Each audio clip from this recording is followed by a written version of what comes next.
Breaking news in your Sunrise Smart Start this morning. After nearly 5 months on the picket line, a breakthrough has been made between the Hollywood writers and the major studios. The Writers Guild of America announces a tentative agreement towards a new contract.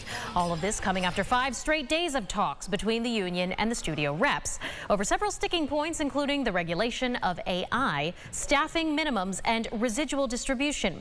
In the message to its members, WGA says that the deal is exceptional with meaningful gains and protections for writers in every sector of its membership. What we've really learned from this entire 140 some odd days is just like how powerful we are together. Well, the terms of the deal have not yet been made public, but they will have to be ratified first by the WGA members. They do think the production could get going again by January. That is also dependent, though, on the SAG-AFTRA strike. WGA encourages its members to join the Hollywood actors on their own picket lines. Also breaking overnight, a rollover crash in Greece.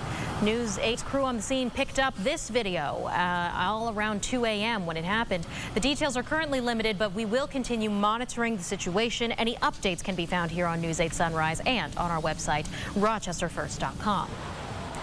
Well, going inside the huddle now, the Bills certainly put on a dominant performance on Sunday, taking that trip to FedEx Field and beating the Commanders 37-3. While the offense certainly understood the assignment, the big story was the defense. This game only the 5th in Bills history where they recorded at least 9 sacks. Terrell Bernard, who just took over for Tremaine Edmonds this season, is already making history as the first Bills player to recover a fumble, catch an interception, and have 2 sacks in a game, and also the first in the NFL since 2007. Hopefully they can continue bringing that strong energy next week against the Dolphins. They're coming to town with an offense to be rivaled, beating the Denver Broncos 70-20. All right, let's be quick and check in on our sunrise traffic. You know, we were just saying our first shots of sunlight are making their way over 390, 490, 590 just to see that everything is all clear as our first commuters head out and get out there on the roadways. We like to see a smooth commute in the morning. We'd also like to see it stay that way. So be careful out there on the morning roads, everyone. The trial for the Boston man accused of killing a Rochester police officer will start back up again this morning. Kelvin Vickers accused of killing Officer Anthony Mazurkowitz, as well as injuring his partner Sino Sang last summer. He is also accused of 2 murders that happened right before Mazurkowitz's death. The trial had to be put on hold Friday due to a sick juror, according to the DA's office. Well, everything's going to start back up again at 9:30 this morning, and News 8 will be in the courtroom bringing you all the updates. Stay tuned with us on air and online at rochesterfirst.com. Rochester native and medical trailblazer Rosa Wims has passed away at the age of 100 years old. Wims, certainly well regarded in the Rochester community, known for being one of the first black nurses in the city, always dedicating her life to serving others. She also founded the Rosa Wims Family Wellness Center, which every year provides Thanksgiving meals to hundreds of people all over the Rochester community. Now, in December of last year, Mayor Malik Evans had presented Wims with a proclamation in honor of her 100th birthday.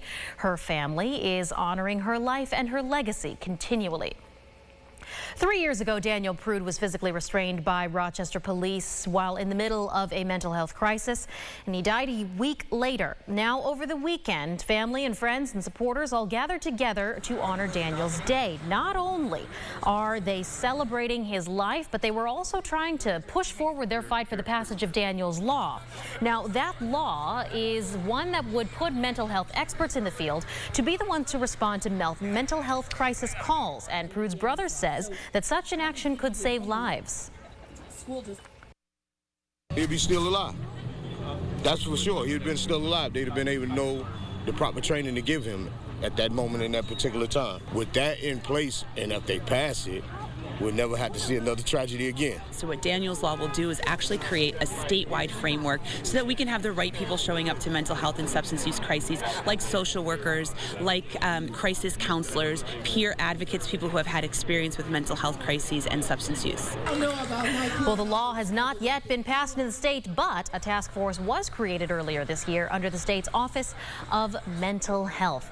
Well, we want to take a final check of our forecast here with Liam. Certainly something to celebrate. celebrate as we're looking at not too hard of a start to our fall. Yeah, you know what? I think it's an easygoing one, especially for it's a Monday morning. It's easy to absorb. It's dry the next 8 days, give or take. That's what I'm most thankful for, I'll tell you that. 60s and 70s, we get a nice warm-up as you head towards the end of the week.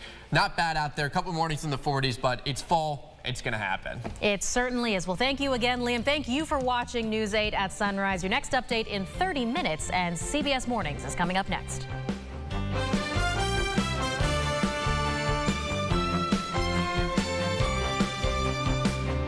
Follow News 8 wherever you are on RochesterFirst.com, Facebook, Twitter, and on our app for news and weather.